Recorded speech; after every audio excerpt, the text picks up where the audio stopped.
Hey everyone, welcome to science meet easy. I hope आप सब अपने अपने घरों पे सेफ होंगे और इस पैंडेमिक में लोगों की हेल्प कर रहे होंगे।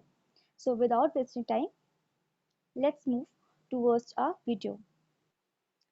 वीडियो की ओर आगे बढ़ने से पहले एक बहुत इंपॉर्टेंट काम ये है कि आपको चैनल सब्सक्राइब करना है, लाइक करना है एंड शेयर करना है। अगर आपको यूजफुल लगे तो प्लीज़ सब्सक्राइब करना बिल्कुल भी मत भूलिएगा। आज इस वीडियो में हम लोग पढ़ने वाले हैं मॉडर्न बायोलॉजी। ठीक है, that means important concepts of biology. Biology में जो भी इम्पोर्टेंट कॉन्सेप्ट्स दिए गए हैं, मतलब सिंपल सिंपल से कॉन्सेप्ट जो भी दिए गए हैं जो कि इम्पोर्टेंट है, उनके बारे में हम लोग कंप्लीट स्टडी करने वाले हैं। इतनी स्टडी जितने से हमारे क्वेश्चन हमारे एग्जाम्स में फंस जाएंगे। Okay, so let's start. So हमारा पहला कॉन्सेप्ट है concept of organisation. Concept of organisation. Concept of organisation क्या बोलता है? Biological activity depends on physical and chemical composition of life. Composition या फिर ऑर्गेनाइजेशन, इसका मतलब ये है कि बॉडी की, मतलब जो भी बायोलॉजिकल एक्टिविटी है यानी कि जो भी जैविक क्रियाएं हैं, वो उस बॉडी के फिजिकल यानी कि भौतिक एंड केमिकल यानी कि रासायनिक कंपोजिशन यानी कि इनके संगठन पर डिपेंड करती है। जिस तरीके से बॉडी की बायोलॉजिकल बॉडी की फिजिकल और केमिकल कंपोजिशन होगा, उसी तरीके से हमारी बॉडी की जो बायोलॉजिकल एक्टिविटीज है वो काम करेंगी। अगर हमें किसी बॉडी के बारे में इस तरीके से उसके ऑर्गेनाइजेशन की स्टडी कर सके तो मीन्स अपना साइंस इतना डेवलप कर चुका है कि वो किसी एक लाइफ का ओरिजिन, एक लाइफ बना सकता है सिर्फ एक छोटे से टेस्ट ट्यूब में। टेस्ट ट्यूब आप सबने देखा होगा अपनी केमिस्ट्री क्लास में। तो उस छोटे से टेस्ट ट्यूब में भी एक लाइफ का ओरिजिन हो जाता है अगर हमें सही से कॉन्सेप्ट ऑफ ऑर्गेनाइजेशन के बारे में पता है। ओके, नेक्स्ट नेक्स्ट कॉन्सेप्ट है हमारा कॉन्सेप्ट ऑफ बायोजेनेसिस। ये कॉन्सेप्ट क्या बोलता है? पहली बात तो इसको दिया था हमारे फ्रांसिस्को रेडी ने। इस बात का ध्यान रखना है हमको, किसने दिया था? फ्रांसिस्को रेडी ने। ओके, तो इन्होंने क्या बोला था? Life can only generate from living beings and bye non living things. Okay, इनकी बात भी बिल्कुल सही है कि एक लाइफ सिर्फ और सिर्फ कैसे जनरेट हो सकती है? बाय अ लिविंग बींग, यानी कि एक लाइफ सेल का ओरिजिन या एक लाइफ सेल डेवलप हो सकती है सिर्फ और सिर्फ एक लाइफ सेल से। ठीक है, एक लाइफ सेल है जिसपे कंप्लीट न्यूक्लियस है, प्रॉपर प्रोटोप्लाज्म है, ये डिवाइड होगी, इससे दो नई सेल्स बनेंगी। लेकिन वही कोई डेड सेल है, कोई नॉन लिविंग थिंग है, उससे कोई अगर आप नई सेल बनाना चाहें, कोई लाइफ सेल बनाना चाहें, तो आप उसका डेवलपमेंट नहीं कर सकते। ठीक, तो उन्होंने यही बोला, life can only be generate from living beings not by non living things. फिर नेक्स्ट थ्योरी है हमारी सेल थ्योरी। ओके, तो सेल थ्योरी किसने दी थी? हमारे स्लाइडेन एंड शॉन ने। ये हमको ध्यान रखना है कि किसने दी थी, स्लाइडेन एंड शॉन। इन्होंने क्या बोला था? All living things are composed of one और मोर सेल्स। ठीक, इन्होंने क्या बोला कि एक कोई लिविंग बीइंग है, या तो वो एक सेल या एक से ज्यादा सेल के कंपोजिशन या उसके मतलब उनके ऐड होने से, उनके जुड़ने से कोई भी बॉडी बनती है। अगर कोई भी बॉडी यूनिसेल्युलर है, कोई यूनिसेल्युलर है, तो उसकी बॉडी सिर्फ और सिर्फ एक सेल से बनेगी। ठीक है, यूनिसेल्युलर की बॉडी कितनी सेल से बनती है? सिर्फ वन सेल, एक सेल से बनती है। वहीं अगर कोई मल्टी सेल्यूलर ऑर्गेनिज्म है तो उसकी बॉडी में एक से ज्यादा सेल होंगी। ठीक है, किससे ज्यादा? एक से ज्यादा सेल होंगी, यानी कि उसकी बॉडी कई सेल्स का मतलब कंपोजिशन होगी, कई सेल से मिलकर के बनेंगी। जैसे हम लोग ने लास्ट वीडियो में पढ़ा था कि एक एक ईंट कर करके, एक एक ईंट जोड़ करके पूरा घर बन जाता है, उसी तरीके से एक एक सेल से पूरी बॉडी बन जाती है। वो कोई भी मल्टी सेल्यूलर ऑर्गेनिज्म हो सकता है, वो आपके एनिमल्स, प्लांट्स या फिर कोई भी एनीवन। अगर मल्टी सेल्यूलर है तो किससे बना होगा? सेल से बना होगा। ओके, फिर अगली थ्योरी है हमारी theory of organic evolution. Evolution यानी कि अभी सिंपल लैंग्वेज में अगर समझे तो यानी कि चेंजेस।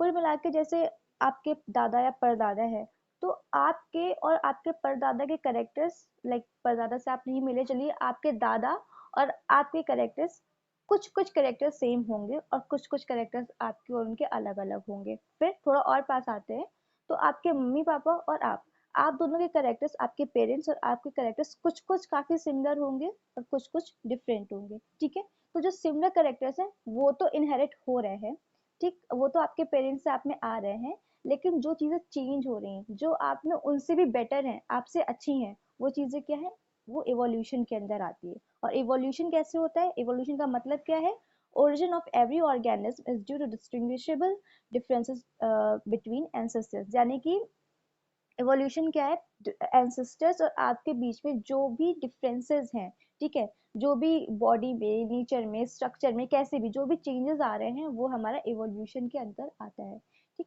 तो थ्योरी ऑफ ऑर्गेनिक एवोल्यूशन यही कहती है कि एंसेस्टर्स और ऑफस्प्रिंग या करंट जनरेशन जो होती है, इनके कुछ करेक्टर्स एक दूसरे से डिफरेंट होते हैं। ठीक है, एंड दिस इज इवोल्यूशन। अगर ये डिफरेंट नहीं होंगे, सब सेम होंगे, तो आप वहीं का वहीं रुके रहोगे, इवोल्यूशन होगा नहीं। एंड वो गलत होगा ना, इवोल्यूशन होना या ग्रोथ करना इज इम्पोर्टेंट, वो कहीं पर भी हो। ठीक है, लाइक आप पढ़ रहे हो, पढ़ने में भी आप आज किसी मतलब किसी चीज को अच्छे से पढ़ रहे हो, कल उसको और बेटर तरीके से पढ़ोगे, तो आपकी जो माइंड है, आपकी जो नॉलेज है, उसमें इवोल्यूशन होगा, तो इवोल्यूशन होना मस्ट है।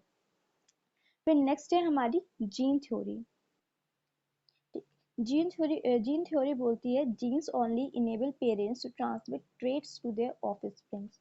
ओके, तो अभी हमने क्या पढ़ा कि पेरेंट्स से कुछ करेक्टर्स ऑफस्प्रिंग में आते हैं, इनहेरिट होते हैं। ठीक है, तो कुछ तो ऐसा होता होगा ना जो वहां से यहाँ आया, एक जनरेशन से दूसरी जनरेशन में गया। ऐसी क्या चीज है, वो चीज है हमारी जीन। ठीक है, मेंडल साहब ने इसको फैक्टर बोला था, वो हम लोग जब मेंडल के लॉज वगैरह पढ़ेंगे तब उसको पढ़ेंगे। अभी के लिए समझ लेते हैं, ये जीन है। ठीक है, जो पेरेंट्स से ऑफस्प्रिंग में आते हैं, जिससे कैरेक्टर्स इनहेरिट होते हैं, वो होता है हमारा जीन। ठीक है, genes only enable parents to transmit traits to their offspring. सिर्फ और सिर्फ जीन्स के कारण ही पेरेंट्स इस कैपेबल हो पाते हैं कि अपने वो ट्रेस, अपने कैरेक्टर्स को अपने ऑफस्प्रिंग तक पहुंचा दें।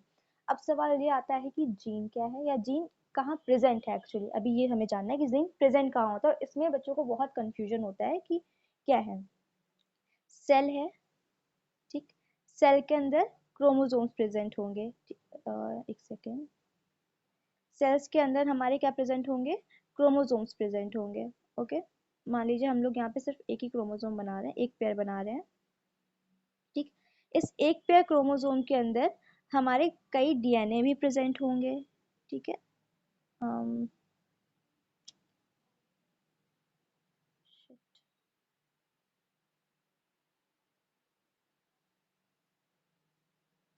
ये हमारा क्रोमोसोम है, यहाँ पे हमारे डीएनए प्रेजेंट है।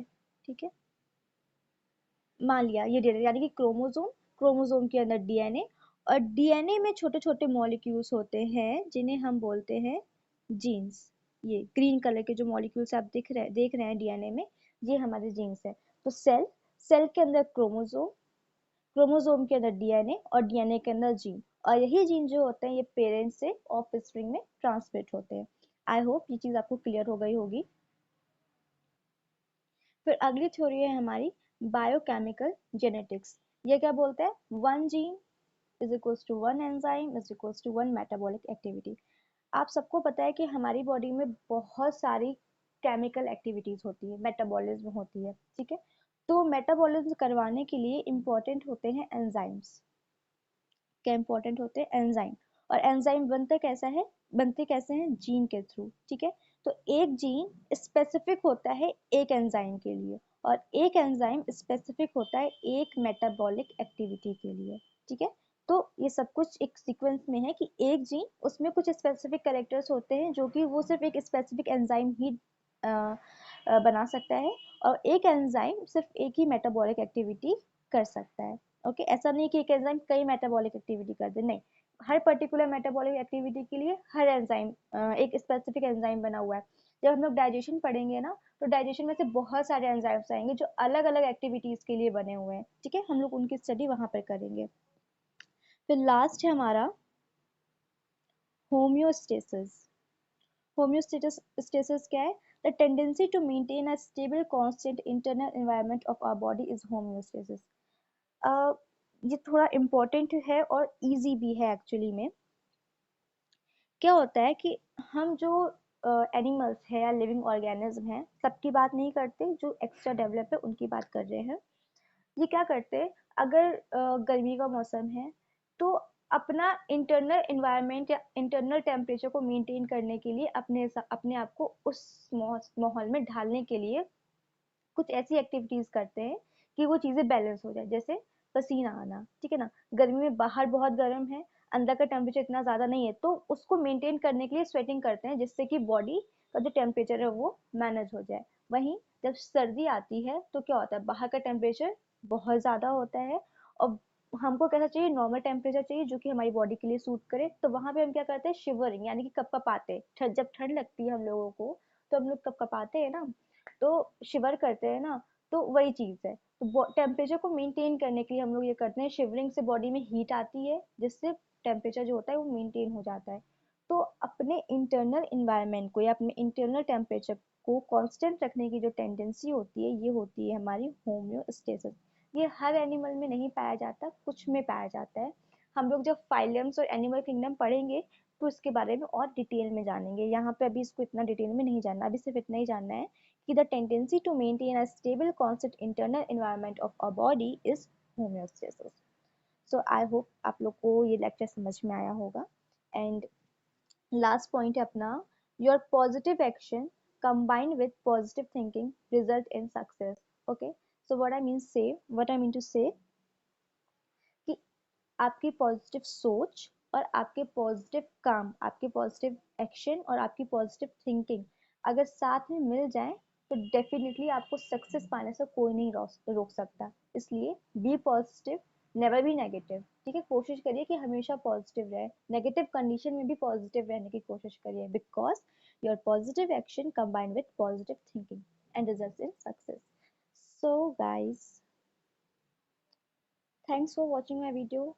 अगर वीडियो अच्छा लगा हो, आपके थोड़े से भी काम का हो, तो प्लीज़ इसे शेयर करिएगा अपने फ्रेंड्स को ताकि वो भी इसका फ़ायदा उठा सके। और चैनल को सब्सक्राइब करना बिल्कुल भी मत भूलिएगा, because it's very important. So thank you for watching, bye.